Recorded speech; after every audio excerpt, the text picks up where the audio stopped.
ఓషో రజనీష్ చచ్చిపోయి 34 ఏళ్లు దాటింది. ఇప్పటికీ ఓషో రాసిన పుస్తకాలు అమ్ముడుపోతున్నాయి. ఆయన వీడియోలు, ఆడియోలు సామాజిక మాధ్యమాల్లో సూపర్ పాపులర్ అయ్యాయి. ఇక ఆయన జీవితం గురించి రాసిన పుస్తకాలు, ఆయనతో ఆయన ఫాలోవర్లు గడిపిన జీవితం గురించి కూడా చాలా పుస్తకాల్లో అందుబాటులో ఉన్నాయి. అవన్నీ ఈ కపట సన్యాసి ముసుగును స్పష్టంగా చెప్పాయి.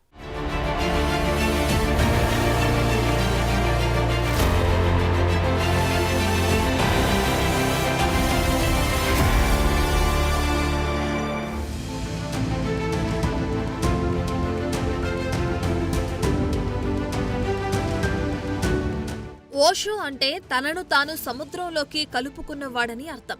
మరి ఆ పేరు ఎందుకు పెట్టుకున్నాడో తెలియదు కానీ అతడి అసలు పేరు చంద్రమోహన్ జైన్. 1931 డిసెంబర్ 11న మధ్యప్రదేశ్లో ఆయన జన్మించాడు. సాంప్రదాయాలు, తాత్విక చింతనలు, మతం అనే వాటిని అస్సలు ప్రచారం చేయలేదు కాబట్టే ప్రపంచవ్యాప్తంగా ప్రజలు ఓషో పైన ఆసక్తి కనపరిచేవారు.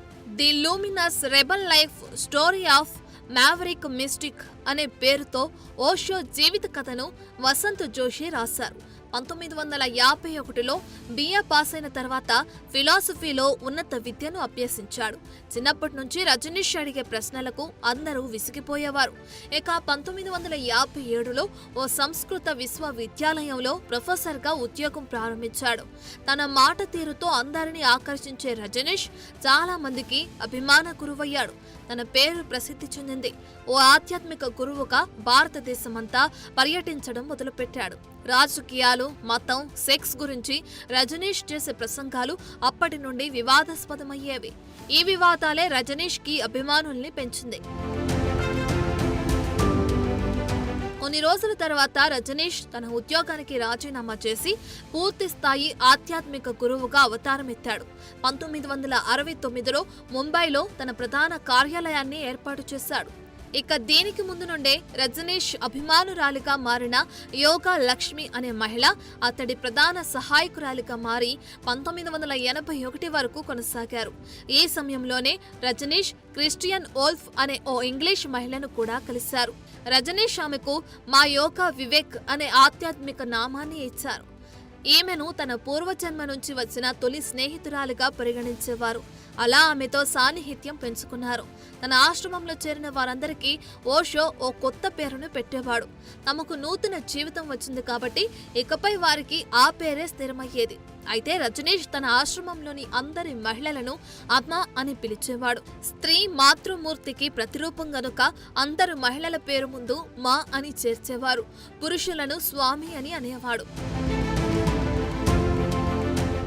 రజనీష్ తొలి నుంచి శతాబ్దాల తరబడి పాతుకుపోయిన మతపరమైన ఆచార వ్యవహారాలకు వ్యతిరేకంగా మాట్లాడేవాడు. ఓ ఆధ్యాత్మిక గురువుగా వ్యవస్థీకృత మతం ప్రజలలో ఆధ్యాత్మిక జ్ఞానాన్ని కలిగించడానికి బదులుగా విభజన సాధనంగా మారిందని ఓషో నమ్మేవాడు.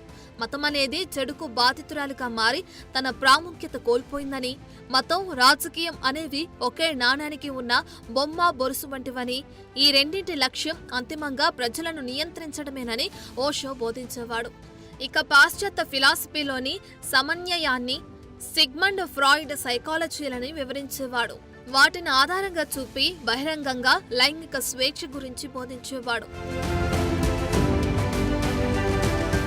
ది రజనీష్ క్రానికల్ అనే పుస్తకం రాసిన విన్మెక్ కార్మాక్ ఓషో అభిప్రాయాలు చాలా వివాదాస్పదంగా ఉండేవని వెల్లడించారు.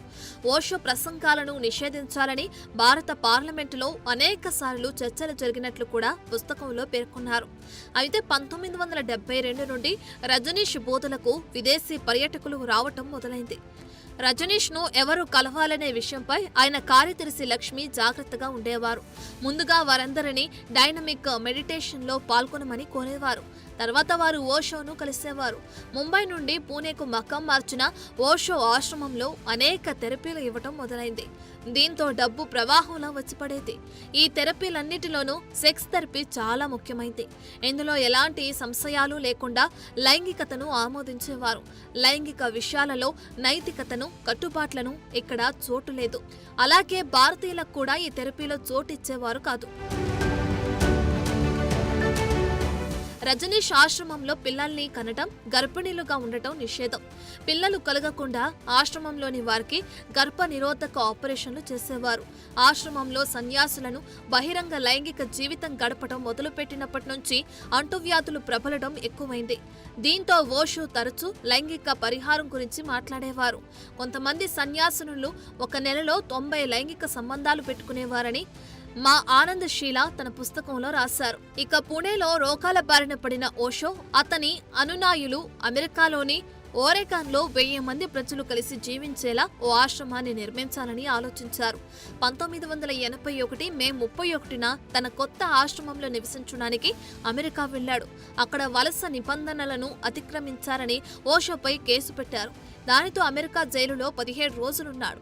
జైలు నుంచి విడుదలయ్యాక అమెరికాను వదిలిపెట్టడానికి నిర్ణయించుకున్నాడు. అయితే అనేక దేశాల్లో ఆశ్రయం పొందాలని చూసినా చాలా దేశాలు ఓషోను తిరస్కరించాయి. దీంతో చివరకు భారతదేశానికి వచ్చి ఇక్కడే ప్రాణాలు వదిలాడు. అప్పట్నుంచి ఓషో ముసుగును తొలగించే అనేక పుస్తకాలు, చర్చలు వచ్చాయి.